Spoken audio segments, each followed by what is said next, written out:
Hi there. I'm Chris Marion, and you're listening to the Queen Bee Sessions, conversations with Wisconsin women in conservation. We're here telling stories about all the good work being done to protect soil, water, and wildlife by Wisconsin women.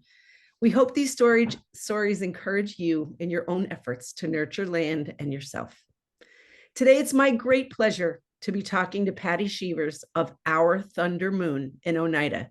She's a conservation coach with Wisconsin Women in Conservation and has an incredible history and her story on the Century Farm she stewards with her soon to be husband, Brad. Thanks so much for being with us. Thank you for having me. I'm happy to be here. I love your story. I've read multiple articles about the project you have going on your farm and the history of it, and I just can't wait for you to tell it. Let's start with the farm. Um, First of all, you're getting married on this farm in 2 days, 3 days. In 2 days. Yeah. So we decided to, so we're going to start now and go in reverse. But Brad and I are getting married on Monday, which is the Thunder Moon. So it was very intentional with the choicing for like the fusion of our souls to become one, and inclusion of our son and our family, and kind of a culmination of everything here on this property to all coalesce on the Thunder Moon. So it's been really important to us. We've been planning this day for about 3 years now. So it's all coming together. So most people will go someplace and have their wedding. We decided to create a wedding venue for our big day. So we've been working on the property for years with all of this in mind in the background. So here we are today. Wow. Well, can you tell us about the name Our Thunder Moon? Why'd you choose to name your joint project that? Yeah, so because there's three property owners on this parcel of earth that we call home, we wanted to make it very inclusive of everyone that lives here. So instead of naming it after like a last name or something, someone's surname, we went with the Thunder Moon. So the Thunder Moon's a powerful moon here in the month of July in the northern hemisphere. So we wanted to acknowledge the power of thunder and rain and what that gives earth.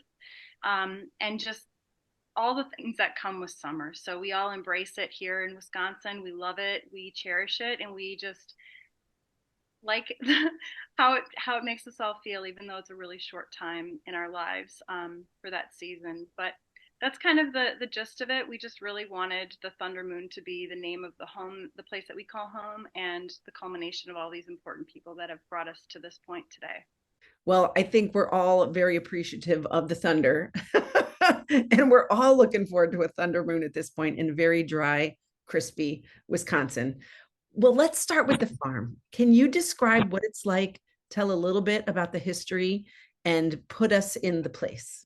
Yeah, yeah. So I'm very fortunate to have been brought into existence and have found a place called home here in Oneida, Wisconsin. So I'm the fourth generation to live on this piece of earth, and I know the sacredness of it. It was in a place that all First Nation people called home, the Menominee, the Oneida, and then my European ancestors moved here in 1914 from Holland looking for a place to start anew. So this is the little spot of earth that they moved to. And we have a long family tradition of taking very, very good care of this property. I'm just very honored to be that person now. Brad and I are both very honored to be those people, and push this property into a very symbiotic and synergistic and very aware future, giving back to everything instead of taking. So, and I think that harkens with where this property is situated. So, being that it's situated in the Oneida Nation, we're right in the heart of the Oneida Nation. We can hear the powwow from our house. It's really important to me to be mindful of my neighbors, be an ally for my neighbors, and an advocate as well. And I think that my family members, who've already passed would probably have a little bit to say about what I'm doing, because they wanted to make sure that the land could pay for itself and pay for the family. But my partner and I both have full-time jobs, so we just want the farm to take care of itself. So hence why we put it into conservation programming and if I can steer the ship into the future and make it a permanent easement, that would be my ultimate goal. So you live on a century farm, correct? I mean, this has been in your family. You're the fourth generation. What has happened on the land and what do you see happening? Let's Yeah, not get into your big project yet because I yeah, really want to drill down into that.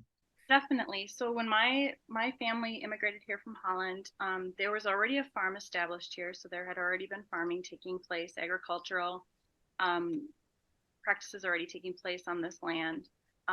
They built the barn, the house, and everything that's existing on the property when they came over.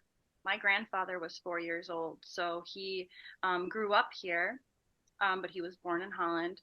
And then they raised a really traditional kind of existence. They made sure they had enough food for their family to live on, but they lived and worked on the farm. So it's very similar story to a lot of European folks that moved here, making sure that everyone was taken care of on the homestead, and then they would sell off any excess to local markets and whatnot. My grandfather he ended up going to the agricultural school at Madison when he became older, and he got his cheesemaker's license. He was a dairyman. He also dabbled in the railway, so he actually went to Montana and did some work with doing railroad construction for a while. So I think I get my entrepreneurship abilities and my visionary abilities from him because he was always willing to try new things and never felt pigeonholed into whatever he was doing. But then, when it was time to settle down, he came home. He had a family. He lived back on the land and raised his family and kids. Um, and all throughout that entire time. So that would bring us up to like 1989, right? So the property had always been very diverse in agriculture. There was always dairy, there was some market vegetables being produced, there was grains, small grains, and then cash cropping, but not huge, right? It's 100 acres, so it was never a massive estate, like not like we see now. But it definitely made my family a comfortable living. Very middle class, nothing very shiny and fancy about anything around here. Um, Very down to earth people. Um, and then my dad took on ownership of the property in 1989 when my grandfather passed.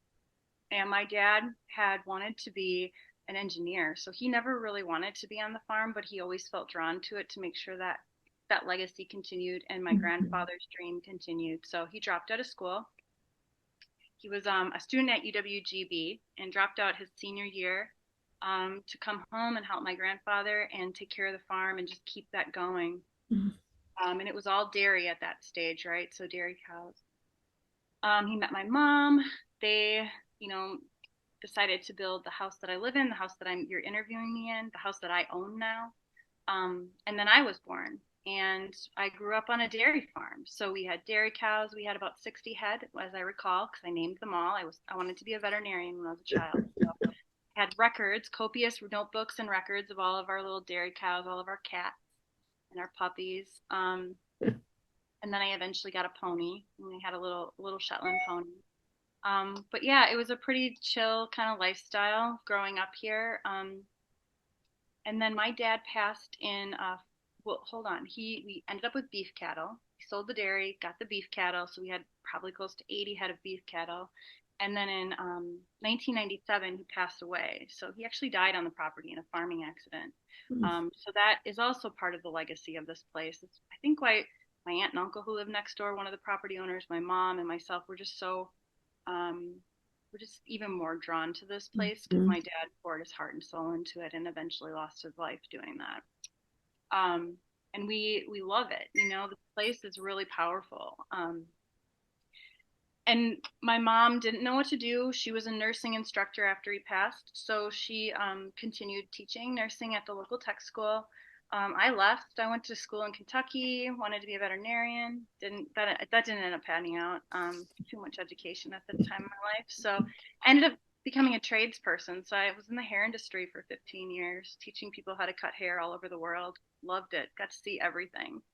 And when I came home, I wanted to just settle down. I was done with traveling. I was done with that. I wanted to just find a partner and have a family eventually. So I came home in 2018 and like officially came home. I tried in 2014, but then I got pulled back out to the wild, wild world out there. Eventually came home. And when I came home that last time, my life was totally different. I was I was ready to kind of strip it all down and start over. So I went back to school and I enrolled at NWTC in the Sustainable Agriculture program. And the point of my program was to figure out what to do with this property. So no one was doing anything. My neighbors here, my mom, my aunt and uncle are all in their 70s, mid to late 70s. So what do you do with a property that's owned by elderly people and you want to keep it in the family when no one else is stepping up to the plate? So my entrepreneurial nature started thinking about all sorts of other options. So I wanted to go to school ultimately and learn about different things that I could do. So that's what I did. In the meantime, in the back of my mind, I really wanted a campground. So I wanted to have a glamping business. That was my MO. I thought it would be just wonderful, a nice accompaniment to everything else going on here. I'd already been renting my house out and Airbnb through many years of travel since I was never really here. So at any rate, I thought it would work out really well. But yeah, I learned a lot on that program, and it was I kind of threaded in some event management aspects because that's kind of what I did in the hair industry. So I ended up kind of making a hybrid degree at NWTC with the support of the faculty. So we're calling it like ecotourism, but it was essentially like the fusion of sustainable ag and then event management to kind of set me up for that glamping business that I wanted. Well, the universe didn't have that in my cards. So I met Brad, and immediately when I met Brad, he was in love with everything I was doing. So he's an avid outdoorsman, hunter, conservation enthusiast, and he comes from the farming biz. He had been in the ag industry for over 20 years as a professional herd manager for a massive beef farm. And we kind of oscillated between the camping, or maybe we'd get into sheep herding, or I don't know. And I always was like, I think we just need to go conservation. Like, it's a lifestyle choice, really. Like, I just can't imagine doing what I did when I was growing up, having to tend to animals all the time. It's exhausting, it's tiring. And I remember watching my dad just fall apart, essentially, because he was exhausted. So we finally set the path for the conservation planning, and we had some wonderful people. So all the while we were going to field days. I was taking my mom to field days. She was taking me to different events. Met Julie Peterson, Julie Hagar, Laura Fondo, Jade Arneson, all these mega cool chicks that were doing really awesome conservation work. And I was like, I just want to be in their circles. Rachel Barresso was also one of the people that I met actually in the beginning. And through all of it, I just kept coming back to the conservation planning. Like, yeah, let's just put the property in conservation and let our little guy, because at this stage I had been pregnant and then had a baby, and I was like, I want him to experience life how I did. I had fun here. I ran around. I played in the woods. I was never like told I had to be home at a certain time. It was just by dark. And when you put your property in rental, so my mom had been renting the property prior to all of this. So for 25 years, she rented the entire acreage after my dad died to a local cash cropper. And you're basically not allowed to play in the field then, right? So that's not fun. Why have all this land if you can't play in it? If you can't go explore and be a kid and observe nature and just feel the vibe from Mother Earth? So we went back to that original gut instinct that I had before I even met Brad, ironically. And that's where we are. So signed all of our contracts in 2019, the fall of 2019, with the plan that we would put it all into implementation in 2020, the fall of 2020. And that's exactly what we did. So we had everything lined up and off we went.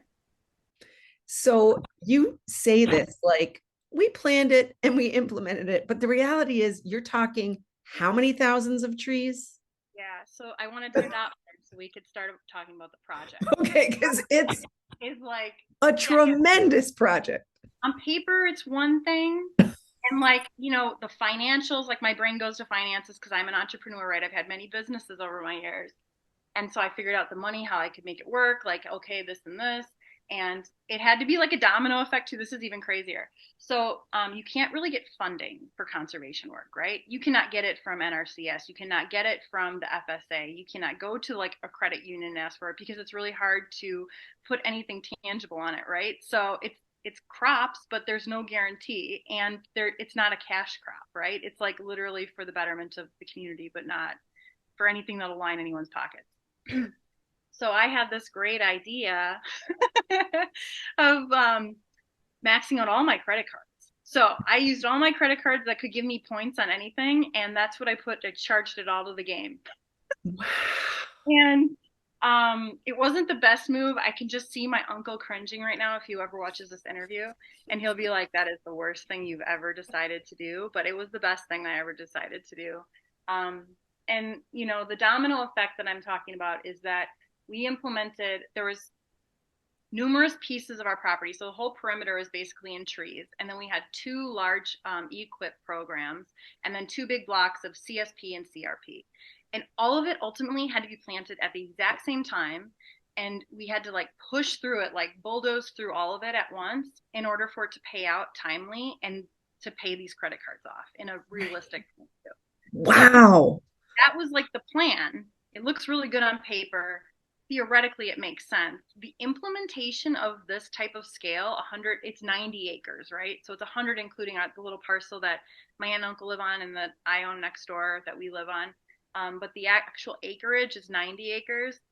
And all of these little broken up packages, you need to like really sit down and have an honest to God talk with yourself about what you're going to do and then who's going to do it. Because we hired people to do almost all of it, like the big work, but it's the nitpicky, like tiny stuff. So these trees, I tell you, Chris, I would never plant trees again from like just never again.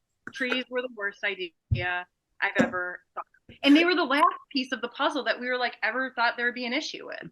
But you have to take care of trees. You have to put tubes around trees. You have to go and mow around trees. You can't just take a big mower. You need to use like a tiny brush hog or like some sort of small scale mower. And we have 17 acres of trees alone.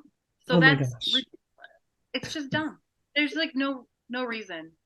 No reason. So that's the con. That's like the only part of this whole piece that I'm just like, I wish we would have never planted trees. Is it 10,000? I mean, just to give people a sense of the scale. 10,000 trees. So we Wait, ordered wait, wait. Say it again. How many? 10,000 trees. Oh my God. 10,000 trees. And like there was probably, I think it was like a third of them that were like shrubs. I would have to look at all the numbers. I didn't put any of that in front of me. I can definitely give you I know it was like 3,000 were red pine, but then there was like white oak, red oak, then there's dogwood, osier, there's Juneberry, serviceberry, um, crab apple, and nine bark. That's the mix that we planted, but I can't remember the ratios for all of it off the top of my head. So you basically event planned a huge restoration project, Yeah. had everything on paper, and then you had to do it, but you did do it. I mean, you're talking about how it was hard and you wouldn't do it again, but you did in fact do it, including two ponds, right? Yeah, three ponds. Three. So yeah, that part was also an interesting piece because no one knew that we needed to get. You just never think of the things that you permitting. Permitting is a thing. You need to get permits for stuff like that. And like we're cruising along full steam ahead, right? Like, okay, October, as soon as these soybeans come off, we're ready to go. We're just waiting for the soybeans to come off because you want to plant all of this after like the soybeans because it makes sense because of the legumes and the nitrogen in the soil. So it helps to like really set your seeding, your planting in. But we were like just waiting till the last minute. The guy goes out there, he's like combining soybeans. We're like, yeah, all right. And then someone, I don't even remember who it was, but they're like, do you have a permit for this? And I was like, oh, Gosh. a permit now on top of all these other like documents I've signed with like the government. Because it's water. I mean, all water requires, yeah. So then we had to get a permit and get like a fast track like approval. Thankfully, it went through, but we were actually delayed like 2 weeks. So we're like into November, right, of 2020, trying to get everything seeded, get these pond scrapes put in before it gets mucky and wet, and it right on the cusp of it. When you come out and see, you'll see one of our north scrape never completely got finished because it got too wet. So we couldn't actually spread the spoils appropriately. So they're still in these kind of messy berms, but now there's stuff growing on them. And we've tried to go out and fix them with like mini excavators. We're just like not professional, so we can't do it very well. But anyways, so yeah, got all of that done in the fall, the two pond scrapes, and then like 90% of the planting was seeded, and then finished the rest of the seeding in the spring of 2021, and then planted all the trees in May of 2021. So then, like, it was all in the ground. Everything's in the ground, right? And then Brad and I had to start working. Like, now you have to tree tube everything. And that was hours every night. So I worked part-time that summer because I was still in school. So at that stage, I had graduated from NWTC, but now I had transferred to UWGB because we're COVID time. So I'm like, well, I think I'm just going to get my whole bachelor's degree. So I transferred to UWGB, got my bachelor's degree during this time as well. But I was working part-time and a student full-time. And every night after we were done with any sort of workload, we're out in the field. Anytime my son was napping, I'm like out there putting tree tubes up, um, doing all of this kind of stuff. I don't even know the hours because it was every single night until we could get paid on the contract, which was like November. By November of 2021, I was able to finally pay all my credit cards off because that's when it was like they wrote me a check and they're like, done. You've done everything. But that's the other part. You got to make sure that everything you've done on your contract is like signed and dotted and to a T, otherwise you will not get paid out on it. So it's crazy stuff. It's Oh crazy. my gosh. Well, what I love about this story, we were talking about this a little bit before we hit record, that one of the goals of this project is to get out the amazing stories of women who are doing conservation. Now, this is a crazy story from conception to uh, planning and then execution. You had a tiny toddler while this is happening, and you're going to school, and you and Brad and your family, you made it happen. I mean, that's incredible. We used some terms here that not everybody might be familiar with, but CRP, that's planting prairie, or did you plant grass? Yes, CRP Conservation reserve. program. So we Yeah. did it was a wildflower and a grass mix. So they're like native species typically, but it was an approved seed mix from the Pheasants Forever um, seed catalog, if you will. That was the right ratio of what we needed: forbs, legumes, flowers, like monarch mixes, basically. So yeah. Okay. And you worked a lot. You mentioned Julie Peterson.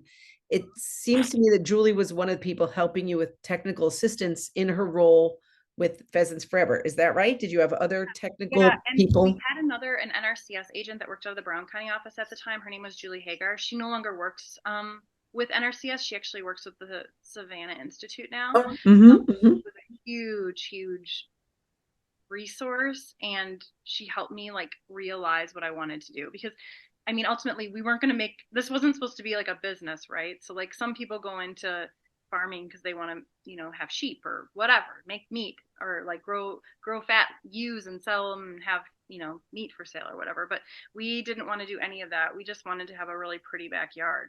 So it's like just a hobby. Like this is just what we do in our free time. This is not like a business venture. We never got the camping off the ground.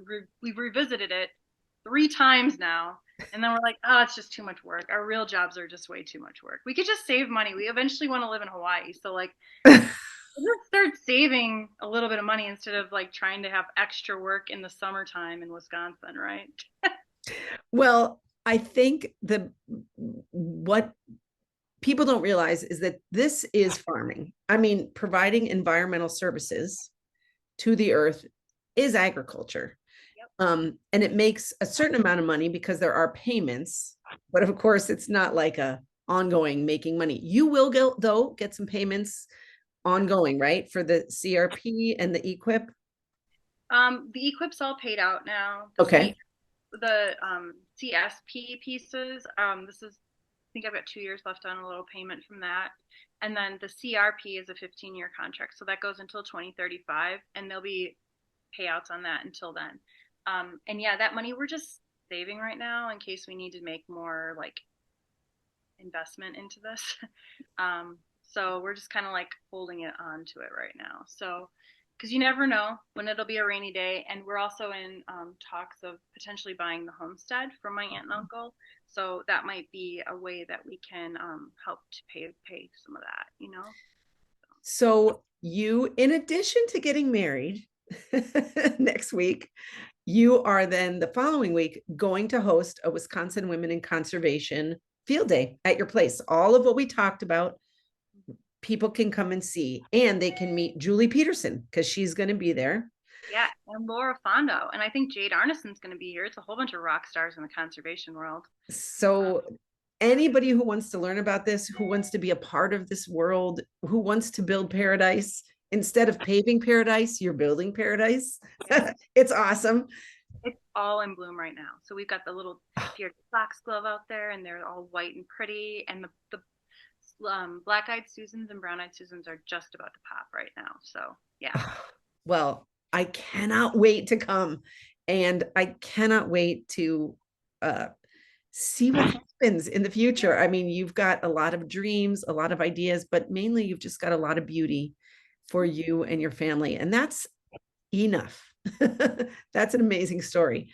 There's so much more we could talk about because you have done work with a bird habitat project.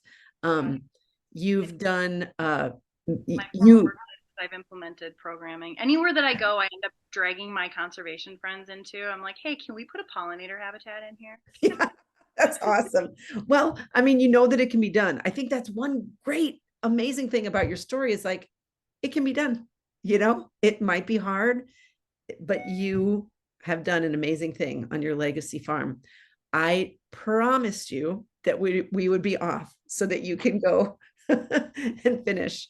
And so I could talk to you for hours. I think I just can't wait to meet you on your place. Of course, we've met out other places, but I'm really looking forward to walking on this magical thunder moon that you're welcoming us all to. Thank you so much for being a conservation coach. Thank you for telling your story. Thank you for helping heal the earth. And thank you for spending time with me on a really busy weekend. Thank you. I'll see you soon at our Thunder Moon. Yes, you will. All right. Happy wedding. Thank you. Happy 4th. Yeah, big weekend. All right. Bye-bye.